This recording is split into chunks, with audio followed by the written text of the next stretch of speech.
All right, it's 6 o'clock. We'll have this meeting order. All right.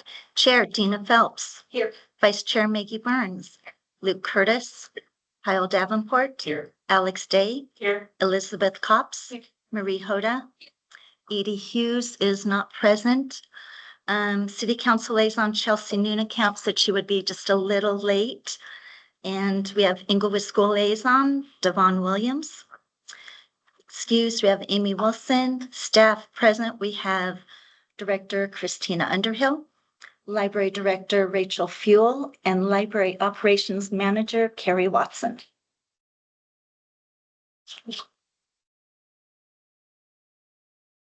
To approval of last month's minutes.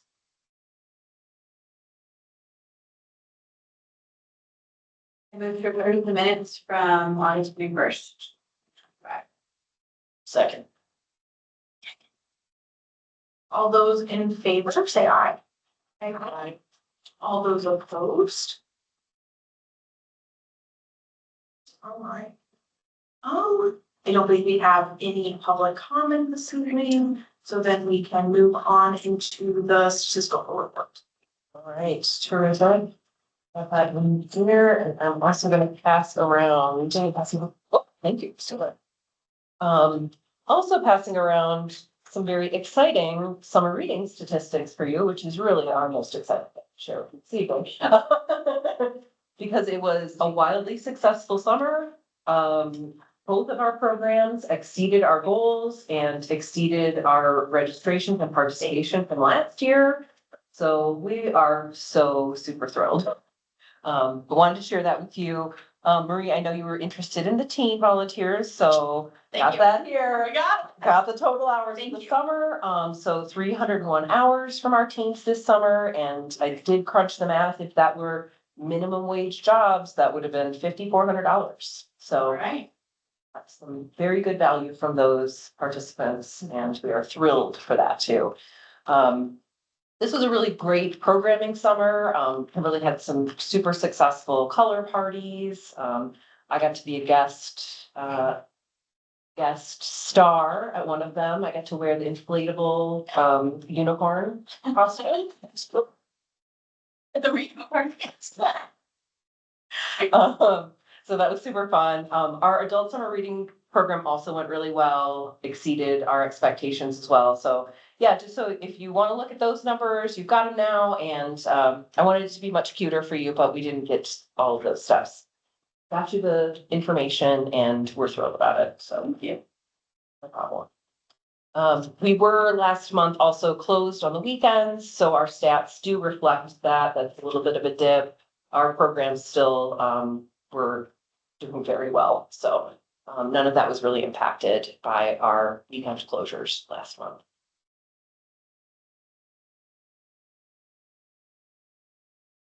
That's questions, thoughts, concerns? Do you think that the social media reach has, like, obviously this would be anecdotal, but do you notice that with like anything in the library? Yes, I think it's really helpful and people do tell us Great. that they see our stuff. So that's been a very great collaboration with our communications team.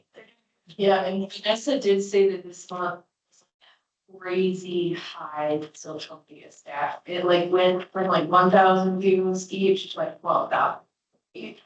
So it something went viral, she said. And very creative with their posts.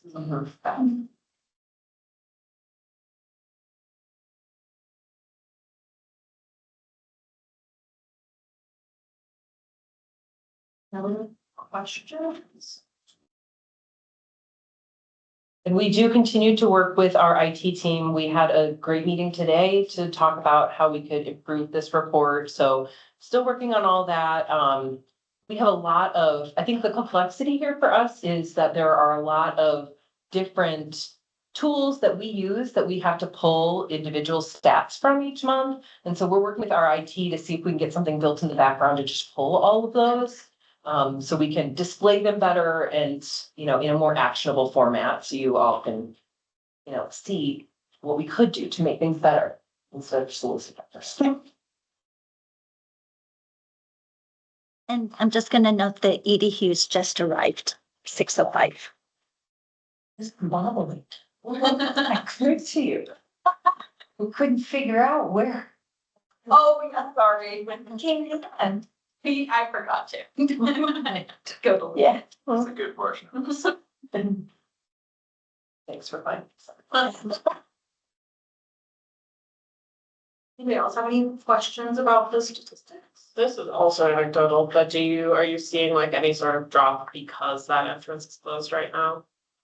I noticed that. Okay. No, we have, a handful of people who are grumpy, and then we have a lot of people who are thrilled. Yeah. So that's kind of what we've been seeing from patrons. About it. If I may, because I asked somebody else this question when I was here this week, Mhm. and they said like the first day it was kind of slower, but then people got used to it. Kept coming in. And the first day was super loud, with a lot of construction, so I'm sure people were like, what? No. thanks." We came back the next day. Yeah. Any other questions? All right, I'll also note that we have $1,000 available in our budget. And then we'll go ahead and move on to new business, which is budget request. Terrific. What's on the request for you today?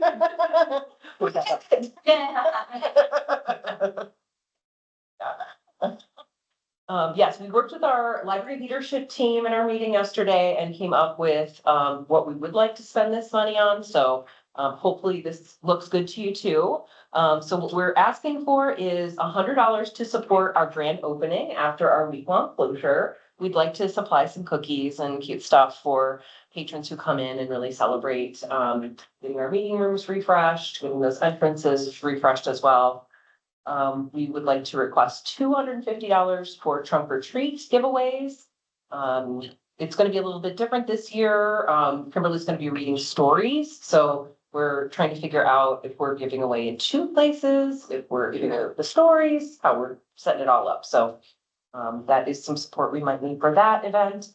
And then the remaining $650, we are asking for as a staff appreciation contribution, so we can support them in the end of the year with something nice.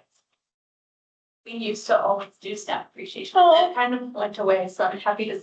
Oh, cool. And yeah, if there are things, that's a great thing to note too, because I think we would love that level of support too from the future. For the grand reopening, is it going to be an event or just during the open hours? We're gonna likely have smaller events, kind of celebrating, families for story times. So we're not asking people to come in on special other times, but really celebrating folks who are coming in all the time and that we're doing something special for them. Is $100 enough? Yes. Okay. We did budget that out, Okay. so we can get a lot of cookies.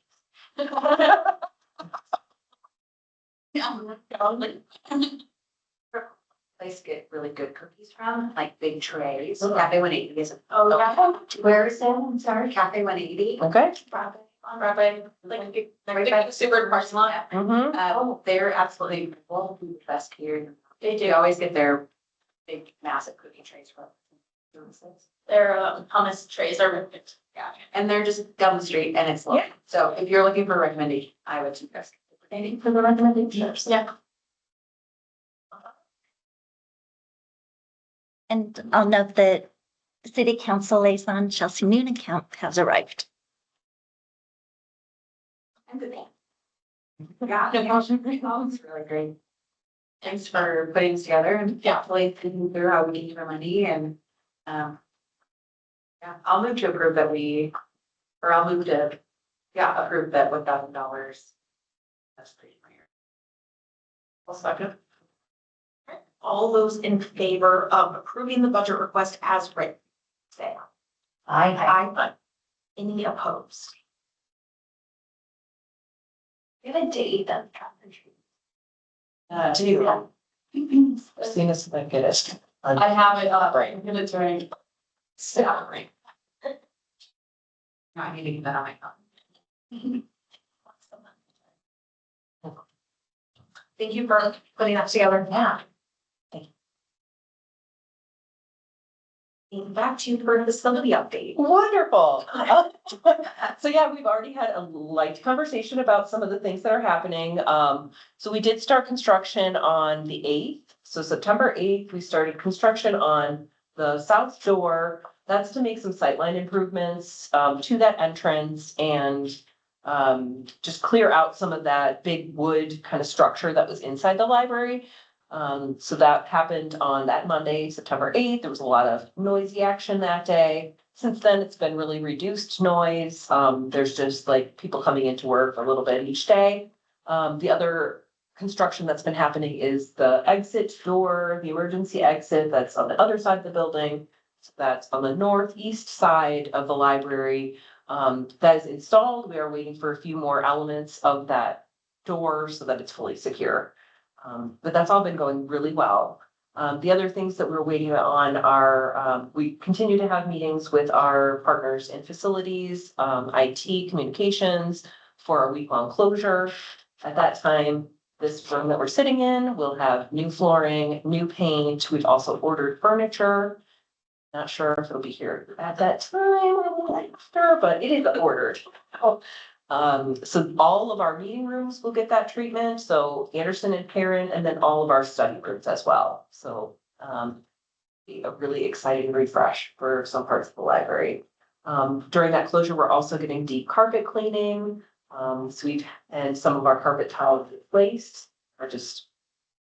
Couldn't be cleaned, so we're doing that. Also getting a lot of lights replaced, we're doing high dusting. Don't look in the light fixtures, look after. So a lot of the kind of deep cleaning things that can't happen while we have people coming and going building. So first half of that week is gonna be the kind of construction painting stuff, and then the second half of the week is gonna be deep cleaning and getting us set back up for service.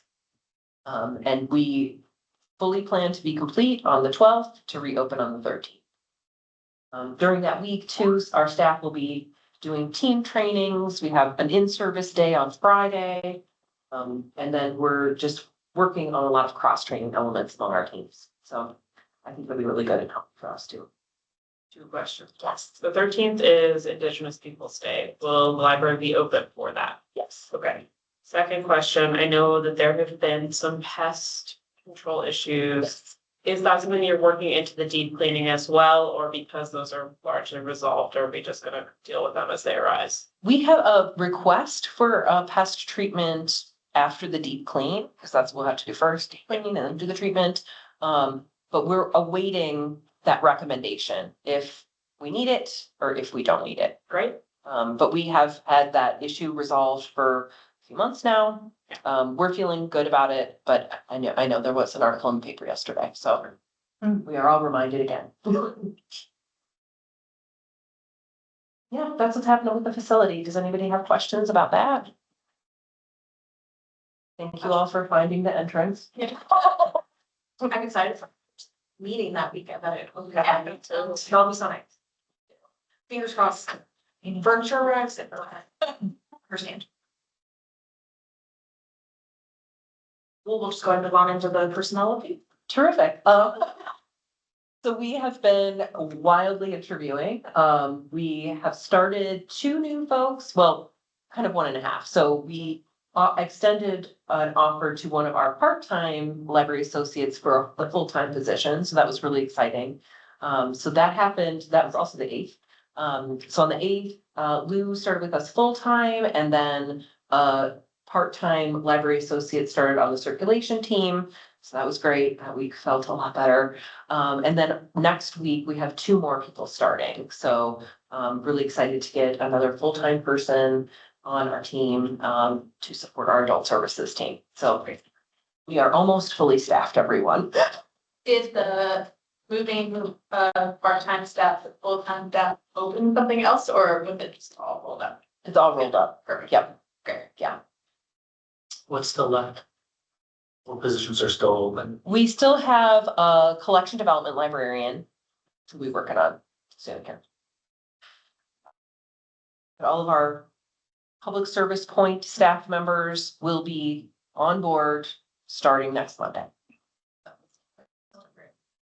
really thrilled. I know we've had a ton of staff turnover in the last couple of years for all sorts of reasons. And I think what's on my mind, what, if anything, are you thinking about in terms of staff retention? Is there anything that's gonna change within the way that, I mean, I know you are new and that's a huge change, so I know that's already like a big new breath of fresh air. But I would love to hear some of your thoughts on what your hopes are for staff retention.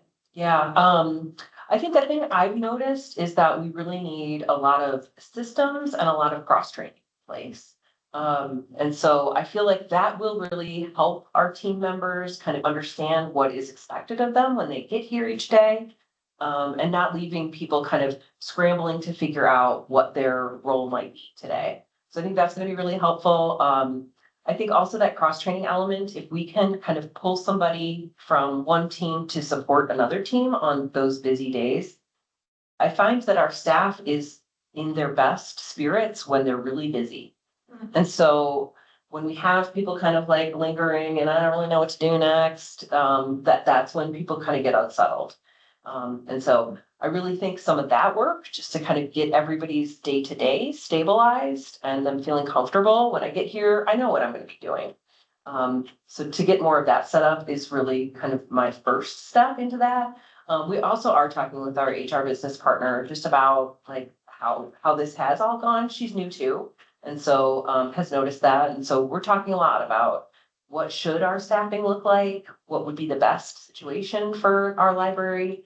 And then I'm really awaiting to the days when we are fully staffed. We have not been fully staffed since I got here, so I really want to see what our 19.5 FTE can actually do.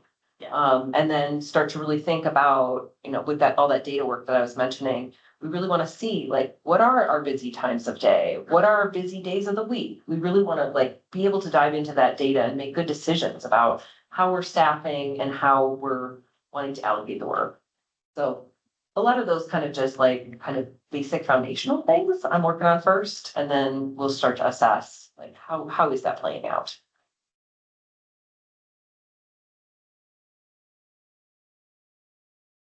Questions?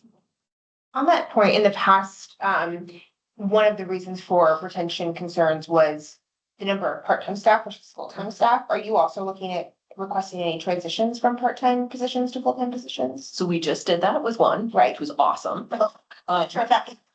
Coming.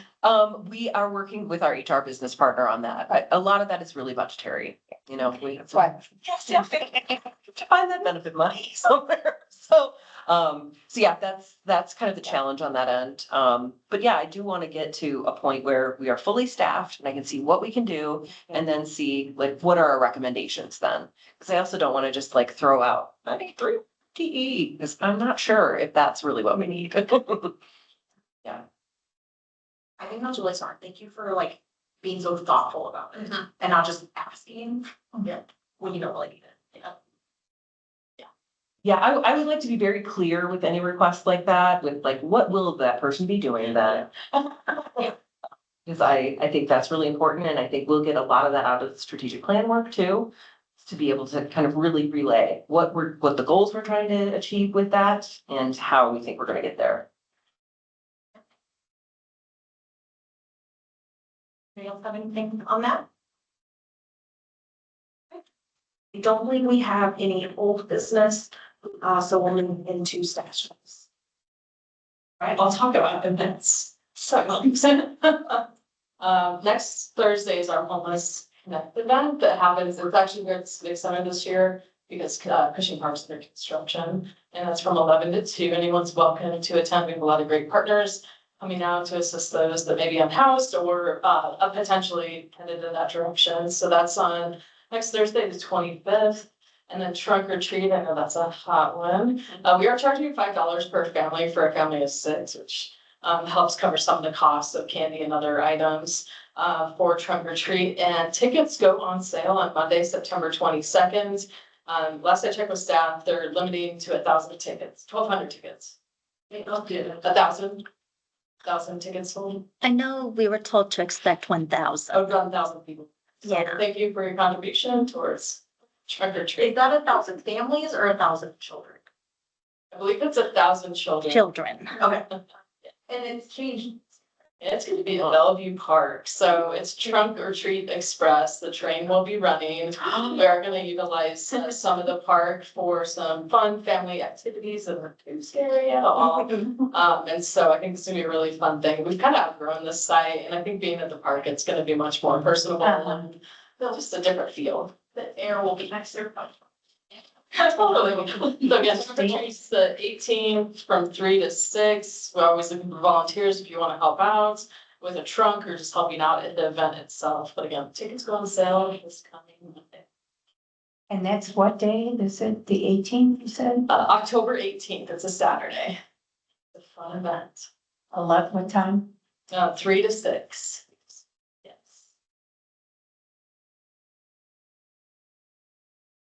Anything else to add today? September is library card sign up month, so tell your friends, they don't have library cards, come on over and get one. I think it's construction. I think I've given you all the. May I ask the question? Yes.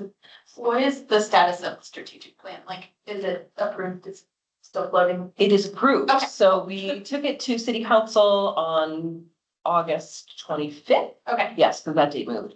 And so, yes, that went well. That was a good presentation and off we go. Okay. So our next step is gonna be some meetings in October with our library leadership team. What we're doing is kind of the next level work to really identify the activities that'll roll up into those goals and roles. Perfect. And it will get its official Unveiling. unveiling with all the fanfare.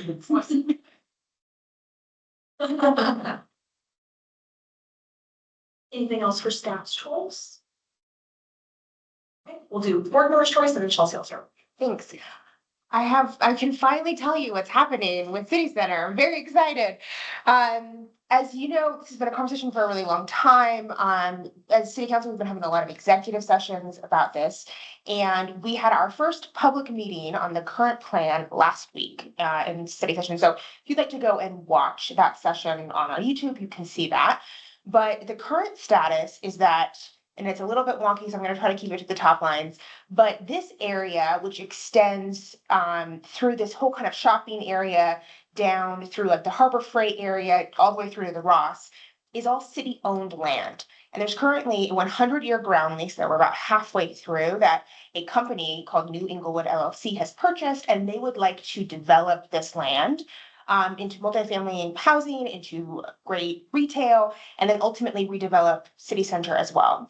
After a lot of negotiation, we have reached a tentative agreement to do a phased approach of that development, which would start by what we are calling releasing our ground lease. So in a public-private partnership, we will release our lease on that ground so that they can have the ground and start developing one segment of this, which they will start with like the Harbor Freight segment, I believe. No, the one behind that. See, there's a map. It's C2 on the map. And so, and then if that, they have to meet certain requirements that we have set and show that they are going to actually be able to pull off the redevelopment to do that in good faith. If they meet those established requirements, then we will release another tract of land to them. If they do that well, then we release another tract. And that's essentially how it will work. So it'll be a phased approach where they have to meet certain benchmarks that we feel like we can in good faith partner with them and that we're going to get what we want, which ultimately will hopefully culminate in the redevelopment of this site.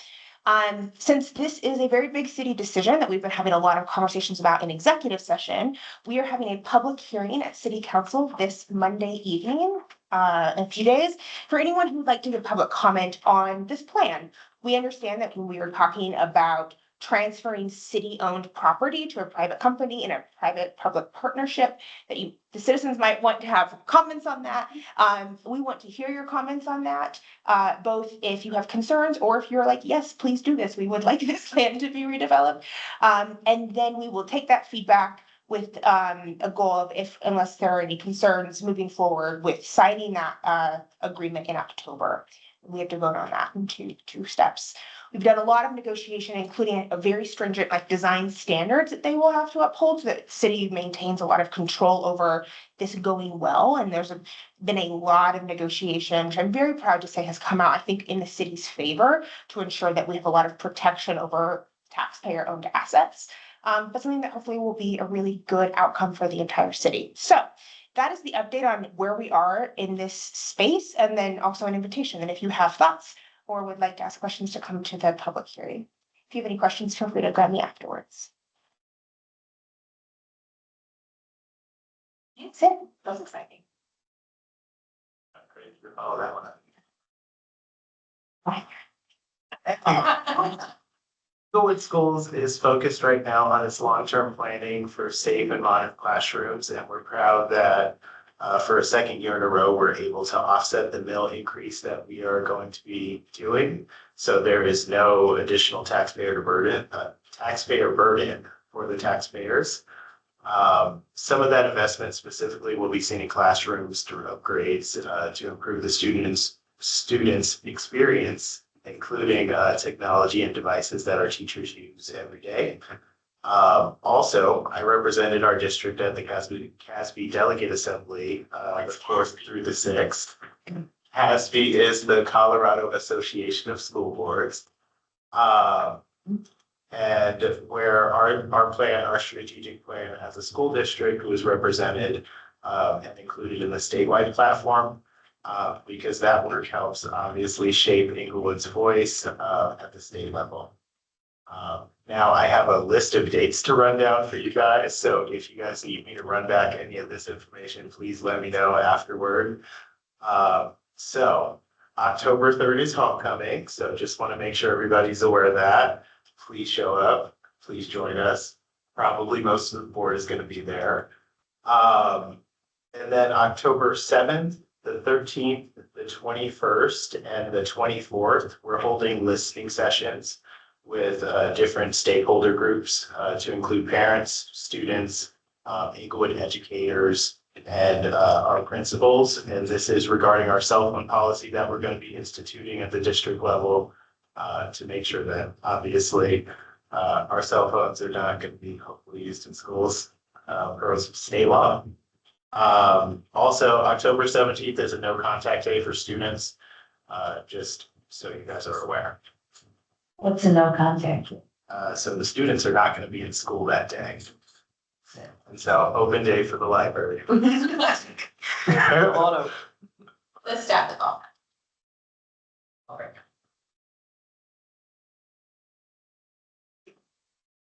Anybody else have anything for board members to us today?